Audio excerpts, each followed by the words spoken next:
Hey there guys, how's it going? Mike coming back at you with another video on college algebra. In this video we begin a new chapter and we are going to talk about the rectangular coordinate system, curves, plotting curves, intercepts, a whole bunch of stuff going on in this video. So, as I said, we're going to talk about the rectangular coordinate system, also known as the Cartesian coordinate system or the coordinate plane. We form this coordinate system by two perpendicular lines that intersect at the origin. And typically we see it looking something like this. There are several sites, images out there of the coordinate plane here. Numbers, negative numbers to the left of the origin, positive x numbers to the right, positive y numbers above the origin, and negative y numbers below. We can plot points on the plane, and we can represent a point with an ordered pair x comma y. The first number we call very appropriately the x-coordinate, and the second number is called very appropriately the y-coordinate. So no real big shockers there. Plotting points on the coordinate plane. So the first number is, again, always the x-coordinate. Second number is always the y-coordinate. So if we're going to plot the point 3 comma positive 2, what we do is we go to 3 on the x line here, the x-axis it's called. We're looking for y being positive 2. So there, and then we see where those two lines would intersect. And where those lines intersect, that is where we would put our point. So right 3 for positive 3, up 2 for a positive 2 being our y-coordinate, and we just plot our point right there. Negative 1 comma 4, we're going to the left 1, because x is negative 1, and then y is positive 4. So going up there, negative 1 comma positive 4. And we just put a dot there on that point where those two lines meet. So for some of us, this is just really a slightly longer review than what perhaps we need, but for some of us, maybe this is a tad bit unfamiliar, so I want to go into some detail there. A couple basic calculations that we can do involving 2 points. We can find the midpoint between 2 points, and then we can find the distance between 2 points. If we're given two arbitrary ordered pairs or points, a comma b and c comma d, then the distance, which we'll call little d, between the 2 points p and q, and then the midpoint, which I'll call capital M, between p and q, are given by the following formulas. D is equal to the square root of c minus a, that quantity squared, plus d minus b, that quantity squared. So what we're doing here is we're taking the difference in the x-coordinates, and we're squaring that difference, and then we're taking the difference in the y-coordinates, and we are squaring that difference.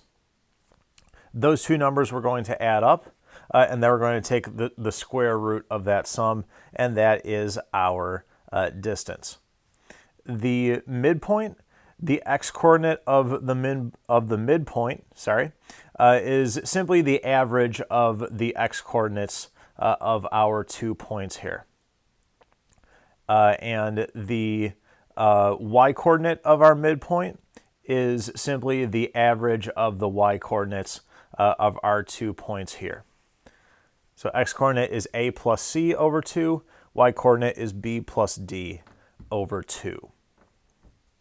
So we'll do a sample problem here to see how we use these formulas. So find the distance between and the midpoint of the points -2, 3 and 7, 10. Now, it doesn't matter realistically which one is A, B, and the other one is C, D. You should come to the same answer in the end no matter what. So you have freedom to choose which one you want to label as which, but for the sake of it, we'll remain consistent. I'll say that this is A, that's B, I'll say that this is C, and I'll say that this is D. So we're going to start off with finding our distance. That's just a repetition of the formula for the distance between 2 points. And now we're going to make these substitutions. 7 minus the -2, C minus A, that thing squared, plus D minus B, or 10 minus 3 squared. 7 minus a -2 is a +9. 10 minus 3 is 7. So we have the square root of 9 squared plus 7 squared. Well, 9 squared is 81. 7 squared is 49. 81 plus 49 is equal to the square root of 130. And typically, when we have our answer for the distance, typically we just leave it as the square root of whatever that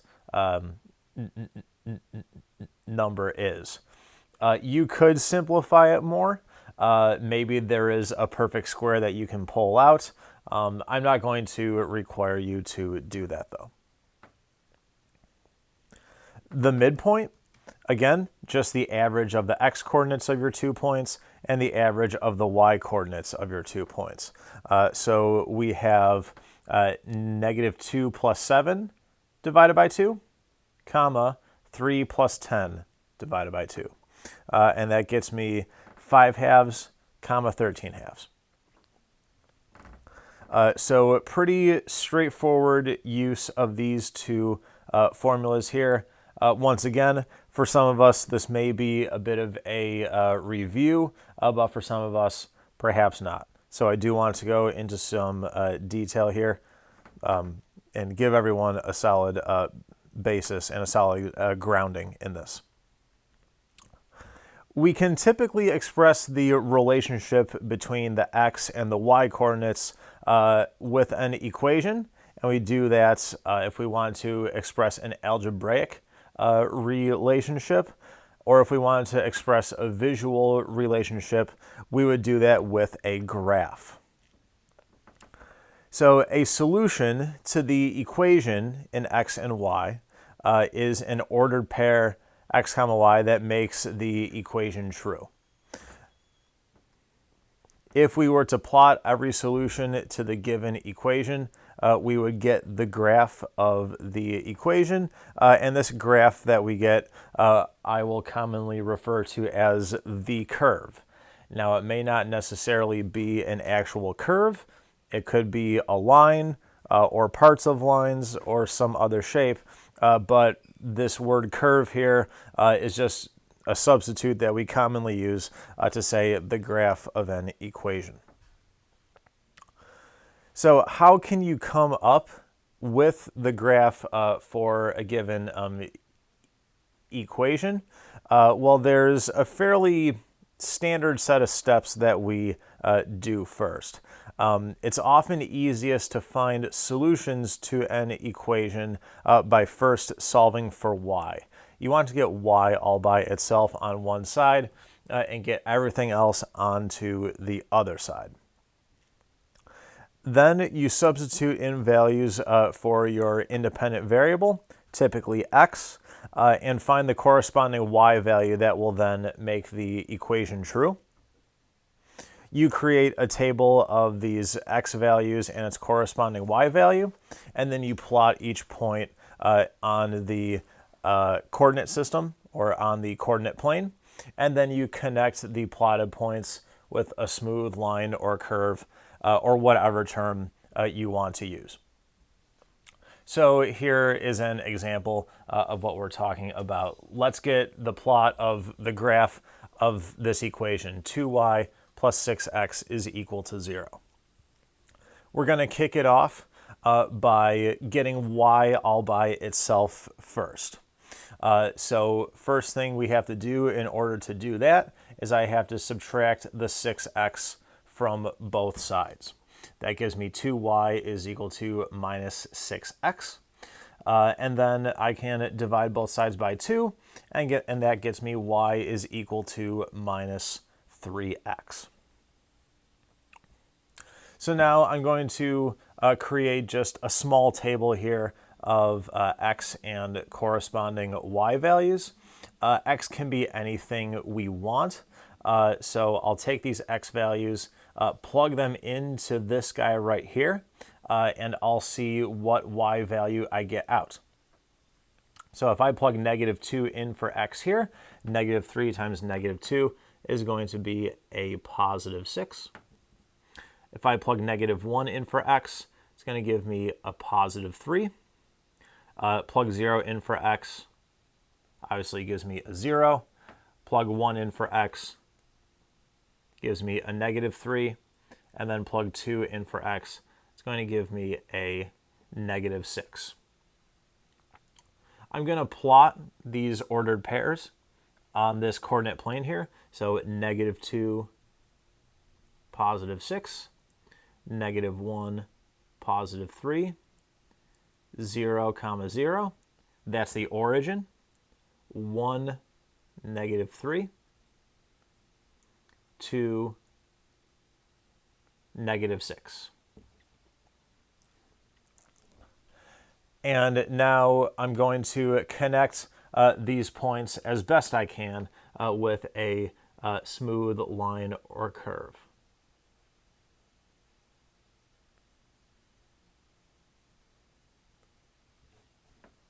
And there we go. This is the graph of this equation. 2y plus 6x is equal to 0, or equivalently, y is equal to minus 3x. Some of you may be familiar with this type of equation. It's a line.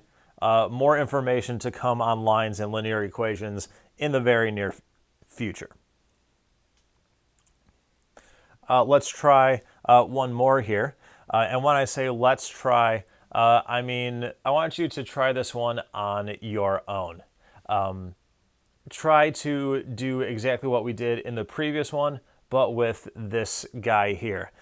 Get y all by itself on one side, then create a table of values using the same x values that we did in this one here. Use negative 2, negative 1, 0, 1, and 2.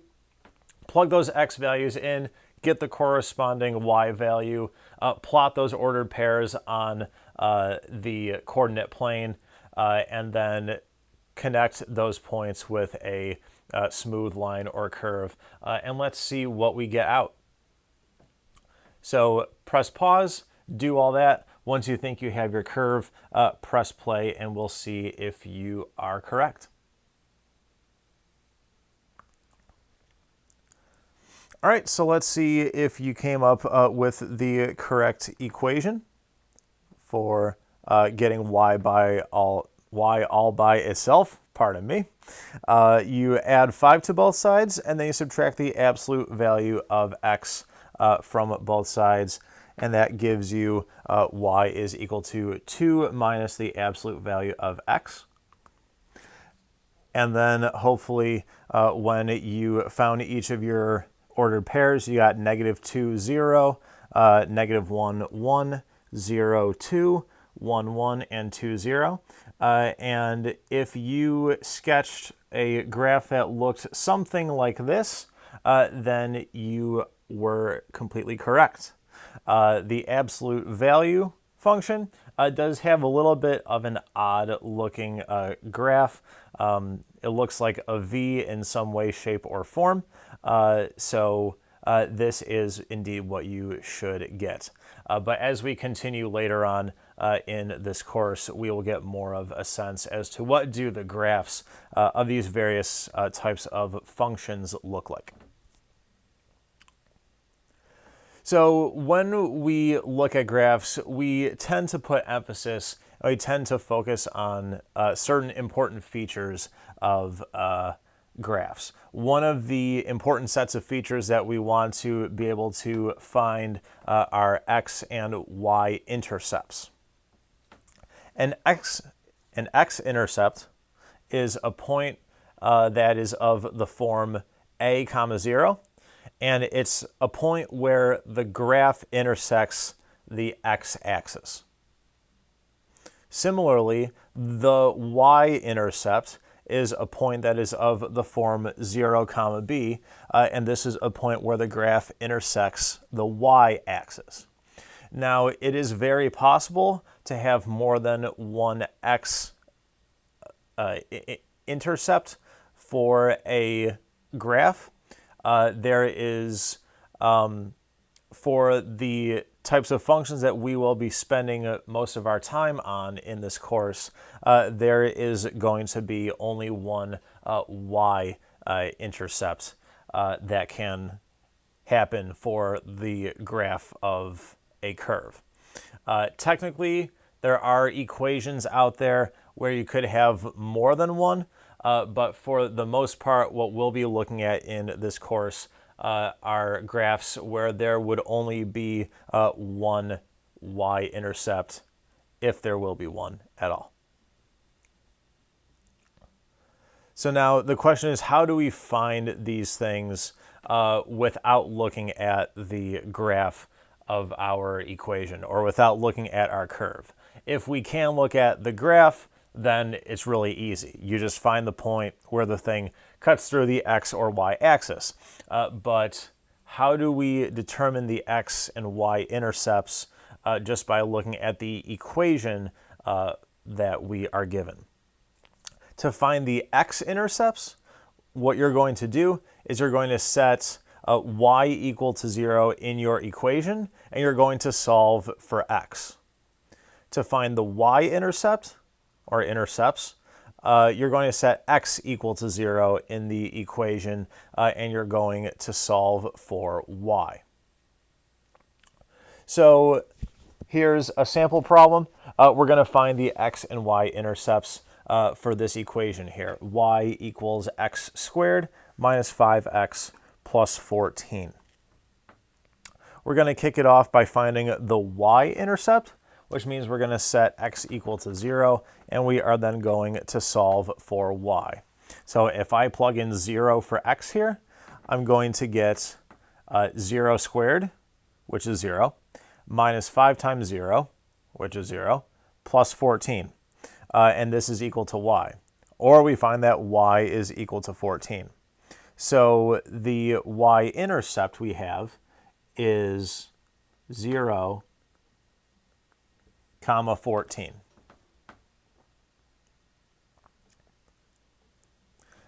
To find the x-intercept, we're going to set y equal to 0, and then we're going to solve for x. So when we do that, we're going to have x squared minus 5x plus 14 is equal to 0.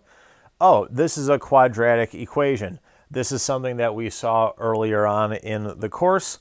We know how to solve these guys. I want to try to factor this thing if I can. It turns out we can. It breaks down into the factors x plus 2 and x minus 7. So that product is equal to 0.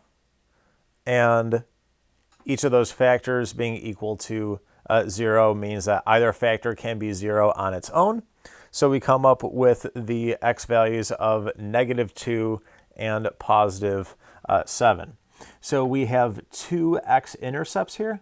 We can have negative 2 comma 0, and we can have 7 comma 0. So those are the two x values, or the two x-intercepts that we have for this equation.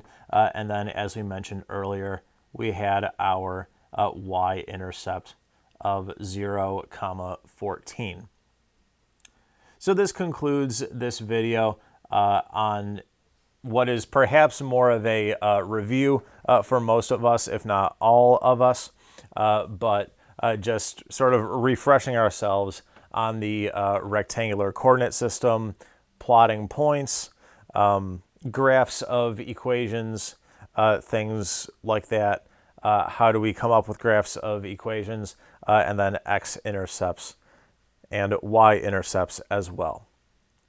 If you have any questions or comments, please be sure to reach out to me, guys.